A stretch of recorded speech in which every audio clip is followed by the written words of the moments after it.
자, 이 시대에는 우리가 정말 하나님의 말씀이 우리의 삶의 기준이 되어야 될 줄로 믿습니다. 로마서는 우리에게 이제 당시 사도 바울이 쓴 로마를 향한 그러한 서신이에요. 그의 복음에 대한 갈망, 열정, 이런 모든 것이 내포가 되어 있고, 예수 그리스도가 어떤 분이고 우리의 죄가 무엇이고 우리의 구원이 무엇인가에 대해서 너무 잘 우리에게 말씀해 주고 있어요. 자, 오늘날 우리의 신앙의 계보는 이제 오늘 로마서를 기록한 바울과 같은 그러한 예수님을 가장 잘 아는 자, 또 어거스틴과 같이 하나님의 말씀을 통하여서 이렇게 진실로 회개에 이르고 예수 그리스도의 복음을 전하기에 정말 놀라운 그런 열정을 가졌던 자, 또 누구예요? 이제 칼빈과 같은 위대한 그러한 신학자가 오늘 우리에게 이러한 예수 그리스도의 복음을 이렇게 우리에게 전해주고 있는 거예요. 오늘 로마서도 이제 우리가 그 중에 한 사람이 되기를 이제 하나님께서는 열망하고 계세요. 자, 우리는 세상에서도 때로는 이런 얘기를 하고 있어요. 참 개념 없다. 자, 이건 무슨 얘기예요? 옳고 그름을 분별하지 못하는 거예요. 자, 우리는 진리가 우리를 자유롭게 한다고 얘기를 하고 있어요. 진리는 어떤 거예요? 예수 그리스도의 복음이에요. 그런데 이 진리를 개념 있게 우리가 깨닫지 못하면 이게 때로는 우리의 세속적인 욕망을 이렇게 유하는 그러한 우리의 굴레가 된다는 사실이에요. 그래서 우리는 옳고 그름, 참과 거짓에 대해서 정확하게 이 말씀을 통하여서 정확히 알아야 된다는 거예요. 그런데 오늘날 이 시대에는 정말 너무나 두리뭉실해요. 성경 말씀을 제대로 아는 경우가 극히 드물어요. 그런데 진정 요한복음 8장 32절을 통해서 예수님께서는 진리가 너희를 자유케 한다라고 얘기를 하고 있어요. 오늘 로마서에는 하나님께서 선민이라고 택한 유대인들이 많이 등장하는데, 유대인이 무엇이라고 얘기를 합니까?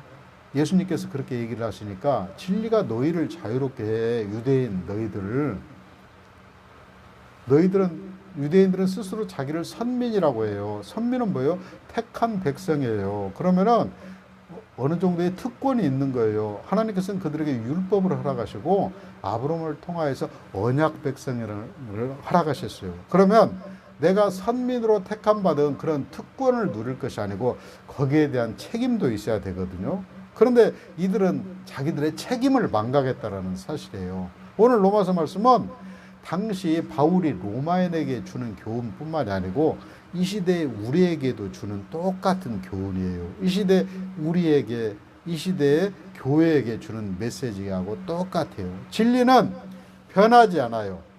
하나님은 영원하신 분이에요. 사람은 변개하기 쉬우나 하나님은 신실하시고 미쁘신 하나님이라는 사실이에요. 과거 영국이 어떠한 나라였어요? 정말 대단한 그러한 영국의 청교도들이 정말 대단한 그런 신앙 국가였죠. 하지만 지금은 어때요? 그런 진리가 다 사라졌어요. 하나님의 진리의 말씀을 왜곡해서, 심지어 영국에는 성공회가 유명해요. 그런데 그 성공회에 소위 얘기해서 동성애자 주교들이 임명이 되는 그러한 지금 시대에 그들이 임하고 있어요. 그러면서 그들이 심지어 6계명까지도, 살인하지 말라는 그 계명을 자기들 마음대로 바꿔버려요. 어떻게? 군대에서는 때로는 전쟁 때는 사람을 죽일 수가 있잖아요. 그런데 그 계명을 어떻게 바꿨냐? 명령이 있으면 살인하라. 이게 말이나 되는 거예요. 오늘날 이렇게 신앙이 왜곡되고 변질이 되는 거예요. 하지만 하나님의 진리의 말씀은 어제나 오늘이나 동일하고 절대 그것을 우리가 변개할 수 없어요. 인간의 마음대로 바꿀 수가 없다라는 거예요. 자, 오늘 말씀을 한번 살펴보겠습니다. 성경은 시대마다 해석이 다를 수가 없어요. 시대마다 적용이 다를 수가 없는 거예요. 오늘 바울이 로마 교회의 유대인들에게 주는 이 말씀이 오늘 이 시대에 참과 거짓이 무엇인지를 너희들이 분별하고, 하나님은 어떠한 분인가? 하나님은 공의의 하나님이에요. 우리가 착한 일을 할 때는 우리에게 무엇을 하러 가셔요? 영생을 하러 가시고, 악한 일을 할 때는 영벌을 하러 가신다고 얘기를 하셨잖아요. 즉 우리의 행한 대로 보응하시는 하나님이시라는 걸 우리가 이미 알고 있잖아요. 자, 우리의 구원의 근거는 이사야 42장 6절에서 한번 8절을 한번 살펴보게요. 이사야 42장. 제가 한번 봉독에 올리겠습니다. 나 여호와가 의로 너를 불렀은즉 내가 내 손을 잡아 너를 보호하며 너를 세워 백성의 언약과 이방의 빛이 되게 하리니 내가 눈먼 자들의 눈을 밝히며 갇힌 자를 감옥에서 이끌며 흑암에 앉은 자를 감방에서 나오게 하리라. 나는 여호와이니 내 이름이라. 나는 내 영광을 다른 자에게 내 찬송을 우상에게 주지 아니하리라. 자, 하나님은 어떤 하나님이세요? 우리를 어디에서 불러내셨어요?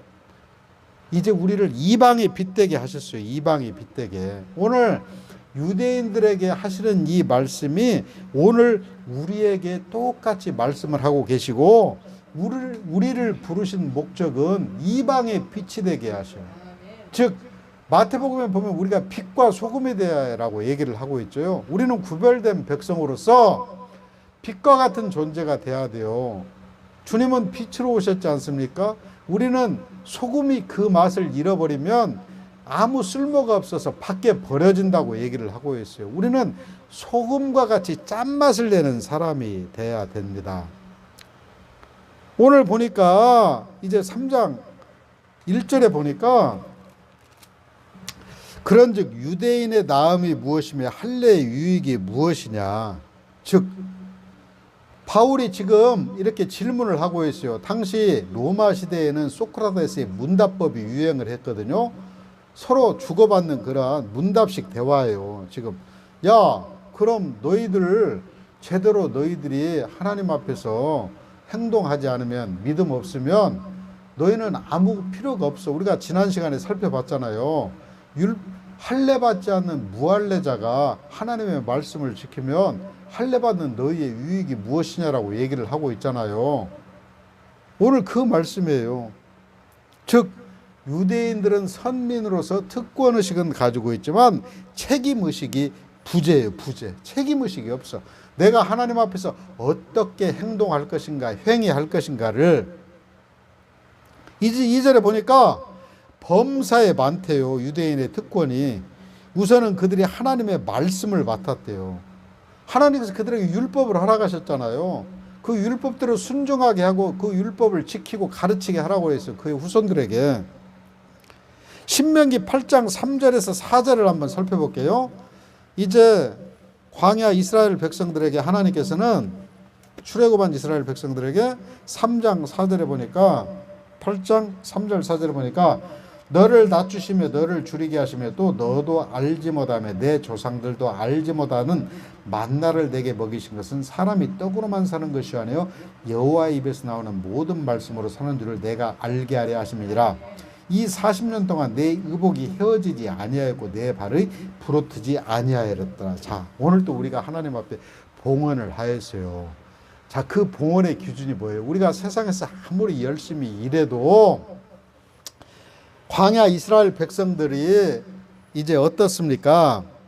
하나님께서 먹고 입을 것을 주시지 않아서 그들이 패망한 것이 아니에요. 그것이 그들이 먹고 입을 것을 주지 않아서 광야에서 이스라엘 백성들을 죽이신 것이 아니라는 거예요. 무엇 때문에 그래요? 하나님 말씀을 그들은 불순종하고 이제 그들은 그들을 애굽 땅에서 건져내신 은혜를 금방 망각을 해버리고 바로 하나님이 안 보이니까 금송아지 우상을 만들어버리잖아요. 즉 하나님께 불순종하고 우상을 섬긴 죄로 말미암아 하나님께서는 그들을 광야 땅에서 죽게 하신 거예요. 오늘 이 시간에도 하나님께서는 하나님 말씀에 순종하고 하나님 말씀 지키려고 순종하며 살면 우리에게 광야 40년 동안 이스라엘 백성 먹을 것 입을 것을 허락하시고 너희의 의복이 해하지 않게 하신 것처럼 우리를 풍성히 먹이시는 하나님이세요. 그래서 우리의 삶의 우선순위는 뭐가 돼야 돼요? 우리의 믿음 생활의 기준은 뭐가 돼요?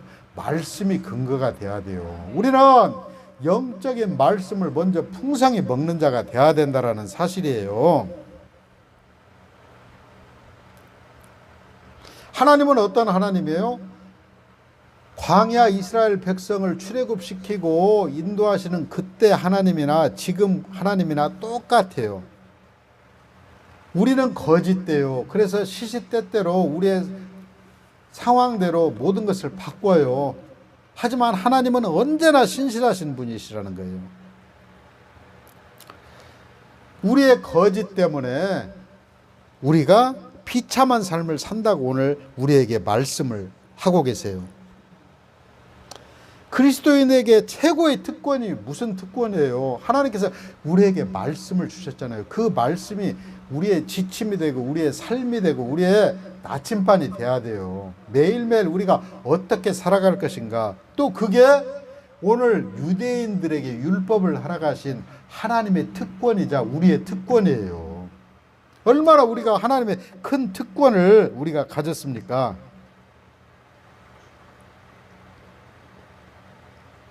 오늘 3절에 보니까 어떤 자들이 믿지 아니하였으면 어찌하리요? 그 믿지 아니함이 하나님의 미쁘심을 패하겠느냐? 이렇게 얘기를 하고 있어요. 그러면서 그럴 수 없느니라. 사람은 다 거짓되되 오직 하나님은 참되시다 할지어다. 기록된 바 주께서 주의 말씀에 의롭다함을 얻으시고 판단받으실 때 이 길에 하심이니라. 자, 요한복음 8장 44절에 보니까 이제 예수님께서 우리를 얘기하고 있어요. 너희는, 즉 우리를 얘기했어요. 너희는 너희 아비 마귀에게서 났으니 너희 아비의 욕심을 너희도 행하고자 하느니라. 저는 처음부터 살인하는 자요 진리가 그 속에 없으므로 진리에 서지 못하고 거짓을 말할 때마다 제 것으로 말하나니 이는 저가 거짓말쟁이요 거짓의 아비가 되었습니다. 자, 보세요. 창세기 6장 7절에도 이제 우리 안에 죄악이 관영하다고 얘기를 하고 있어요. 생각하는 것이 악하다고 얘기를 하고 있어요. 하나님을 떠나서는 우리는 하나님의 형상을 저버리기 때문에 선한 존재로 살아갈 수가 없는 거예요. 즉 사람은 근본적으로 거짓말쟁이고 거짓의 아비라는 거예요. 자, 거짓말은 선한 거짓말이에요, 악한 거예요? 물론 선한 거짓말도 있어요. 하지만 거짓과 따라다니는 것은 뭐예요? 악한 거잖아요. 악한 것, 나쁜 거. 우리의 신앙의 기준은 뭐예요? 우리가 말씀 앞에서 끊임없이 내 죄를 바라볼 줄 아는 은혜가 있어야 돼요. 나는 이 말씀이 너무 은혜가 돼. 자, 우리가 모태신앙이라고 3대 신앙이라고 4대 신앙이라고 해요. 그러면은 자, 제가 살펴보니까 그러면은 그 집안은 어찌됐든 간에 예수 그리스도의 말씀과 복음이 늘 흘러다닌다고 볼 수 있어요. 그 삶 속에서 한 대가 30년이에요. 3대, 4대는 60, 70, 90년 이상 그 안에는. 그럼에도 불구하고 어제 감 믿은 그러한 신앙인보다 그 집안의 신앙의 내력이 정말 하나님 앞에서 우리는 어차피 거짓의 아비예요. 우리는 거짓말쟁이에요. 늘 우리는 죄 앞에서 무너질 수밖에 없는 존재예요. 그럼에도 불구하고 그러한 가정에 신앙의 그러한 이력이 있다고 하면 그러한 가정 안에서 신앙생활을 하는 사람은 자기 죄를 볼 줄 아는 눈이 있다고 봐요. 제가 그것을 좀 어느 정도 이해가 되더라고요. 회개하고 눈물 흘리잖아요. 잘못하고. 하지만 금방 돌아서면 또다시 우리는 거짓 마귀의 앞잡이 노릇을 하고 있어요. 누구를 정죄하고 비판하고 판단하고 시기하고 원망하고 저주하고 욕하고 간음하고 살인하는 죄를 저지르고 있어요. 오늘 유대인들에게도 하나님께서는 선민으로서 율법을 허락하시고 할례받은 언약 백성의 표징을 허락하셨지만 이러한 죄를 볼 수 있는 눈을 허락하신 거예요. 오늘 구원받은 하나님의 백성에게도 하나님은 이런 특권을 허락하셔요. 그래서 우리가 매일매일 이 말씀을 통하여서 내 죄를 볼 줄 아는 은혜를 매일매일 하나님께 허락을 받아야 된다는 얘기예요. 오늘 4절에 보니까 사람은 다 거짓되죠. 하지만 하나님은 참되시다. 하나님은 신실하신 하나님이에요. 5절에 보니까 그러나 우리 불의가 하나님의 의를 드러내게 하면 무슨 말하리요? 내가 하나님의 말하는 대로 말하노니 진노를 내리시는 하나님이 불의하시냐. 자, 불의는 뭐예요? 불의는 하나님 앞에 죄를 범하는 것.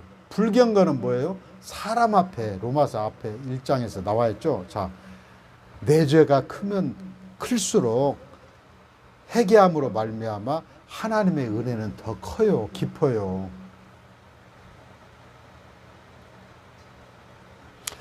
내 죄가 클수록 하나님의 죄를 깨닫는 은혜가 더 크게 나타난다는 사실이에요. 지금 그러한 하나님의 은혜만으로도 우리는 감사할 수밖에 없는 거예요. 누구 따라갈 필요 없어요. 나에게 지금 주신 하나님의 놀라운 은혜, 그 은혜 감사하면서 더욱더 하나님 앞에 충성하고 헌신하는 그러한 그리스도인의 삶으로서 각자의 직분대로 내 본분을 다하며 살면 하나님께서 우리를 축복하실 줄 믿습니다. 자, 오늘 우리 신앙인들이 신앙생활 하면서 죄는 무서워해요. 보겠습니다. 그러나 나의 거짓말로 하나님의 참되심이 더 풍성하여 그의 영광이 되었다면 어찌 내가 죄인처럼 심판을 받으리요? 또는 그러면 선을 이루기 위하여 악을 행하자 하지 않겠느냐? 어떤 이들이 이렇게 비방해요. 우리가 이런 말을 한다고 하니 그들이 정죄받는 것이 마땅하리라. 마귀는 속임수와 거짓의 영이에요. 악은 항상 무엇과 함께해요? 거짓과 함께해요. 거짓. 악을 범하는 자들이 무슨 참과 같이 하겠느냐 이거예요. 그러니까 오늘날 교회 안에서도 신앙이 있다고 하면서도 이런 물타기 하는 사람들을 우리가 조심을 해야 돼요. 이것도 아니고 저것도 아니고 이것도 옳고 저것도 옳고 하나님도 좋고 세상 일한 방법도 좋고 신자와 불신자와 다른 것은 뭐예요? 오늘 이 말씀도 너무 은혜를 줘요. 우리는 고난을 통해서 하나님의 메시지를 듣는 거예요. 그러면 이전에 고난을 당한 사람들이 하나님께서 잠시 숨을 쉴 수 있는 틈을 허락하셔서 좀 여유가 있을 때 더 하나님을 중심으로 진심으로 섬겨야 되지 않겠습니까? 그런데 우리는 어때요? 다시 옛날로 돌아가 버려요. 고난을 통하여서 내 죄를 포기하시는 하나님을 만나게 하셨는데 그 하나님을 망각하고 다시 세상으로 돌아가 버리는 우를 보면 우리 주변에서 보면 이게 얼마나 인간이 모순이냐 이거예요. 자기 합리화, 거짓의 압이, 마귀의 앞잡이. 우리는 다시 종의 멍에를 매지 말라고 했어요. 종의 멍에는 뭐예요? 평생 굴레에 어둠에 구속된 삶이에요. 하지만 우리는 어떤 삶이에요? 비록 예수 그리스도께 구속된 삶, 그리스도의 종은 어떤 거예요? 자유로운 종이에요. 진리 안에서 모든 것을 누릴 수 있는 참 자유의 그러한 종이에요. 그래서 우리는 세상 멍에를 치는 종이 되지 말고 그리스도의 종 된다고 얘기를 해야 돼요. 원망하고 핑계대고 하는 사람들 우리 조심해야 됩니다. 그 사람들은 마귀의 앞잡이, 거짓의 압이 노릇하는 사람이에요. 거짓말을 자주 하는 사람 조심해야 돼요. 자기를 합리화하는 사람 조심해야 됩니다. 왜 말씀이 필요합니까? 오늘 바울이 유대인들에게 경고하는 이 메시지, 이건 무엇이에요? 말씀을 통해서 내가 하나님의 참 사람인가 거짓된 사람인가를 오늘 우리를 조명을 해요. 말씀이 조명한다는 얘기는 뭐예요? 이게 참인지 거짓인지를 드러내는 거예요. 그래서 말씀대로 순종하고 그 순종하는 삶을 사는 사람은 누가 어떤 말을 할 때 저 사람이 참인지 거짓인지가 금방 드러나요. 기도 많이 한다고? 물론 영적으로 보일 수 있어요. 말씀이 조명을 해줘서 저 사람이 참말을 하는 것인지 거짓말을 하는 것인지를 우리가 알 수 있다는 사실이에요. 말씀을 통해서 말씀이 조명하니까 드러난다는 거예요. 결론을 맺겠습니다. 신앙이란 무엇입니까? 하나님을 섬기는 거예요. 하나님을 섬기는 증거가 뭐예요? 말씀에 순종하고 사는지 이것이에요. 말씀을 순종하며 살면 하나님께 영광 올려드리는 거예요. 이게 하나님을 영화롭게 하는 거예요. 그런데 오늘 로마 교회에 바울이 전하는 메시지처럼 이것도 옳고 저것도 옳아, 이것이 참이야 거짓이야, 이런 궤변적인 신앙을 가진 사람이 있어요. 이런 사람들은 뭐예요?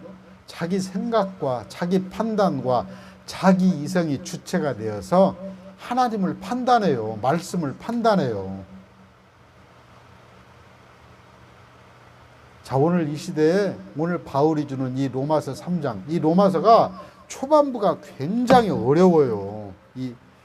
오늘 바울이 주는 메시지가 뭐예요? 이 시대는 더욱더 진리를 옳게 분간하고 무엇이 참인지 거짓인지를 제대로 구별할 수 있는 그러한 그리스도인을 우리에게 하나님께서는 지금 요구하고 계십니다. 우리 기쁨의 교회는 비록 외형적인 것은 지금 보잘것없어도 하나님께서 우리 기쁨의 교회를 지금 축복하고 계세요. 왜냐고요? 이 가뭄 가운데서도, 이 기근 가운데서도 하나님께서 보이지 않는 손으로 우리를 먹이시고 입히시고 우리를 지금 인도하십니다. 이것은 뭐예요? 그럼에도 불구하고 미약하지만 하나님의 말씀이 기준이 되어서 매일매일 살려고 하니까 하나님께서 오늘 이스라엘 백성들이 광야에서 그들이 죽어간 이유는 뭐예요? 먹을 것이 없어서가 아니에요. 구름기둥 불기둥으로 그를 인도하시고 그들에게 하나님이 메추라기와 만나를 허락하셨잖아요. 하지만 그들은 그럼에도 불구하고 하나님의 은혜를 망각하고 금송아지 우상을 만들고 하나님께 불순종한 죄를 범했기 때문에 그들이 광야에서 죽임을 당한 거예요. 우리의 삶의 우선순위는 뭐예요? 말씀으로 말미암아 우리의 먹을 것, 입을 것, 오병의 놀라운 기적이 우리 가운데 임할 줄 믿습니다. 우리를 항상 풍성케 하시고 우리를 항상 늘 넉넉하게 하시고 우리를 평강케 하시는 주님의 놀라운 은혜와 사랑에 감사하면서 이번 한 주간도 비록 코로나와 폭염이 우리를 힘들게 하지만 승리하는 예수 그리스도의 자녀 되시기를 축복합니다. 기도하겠습니다.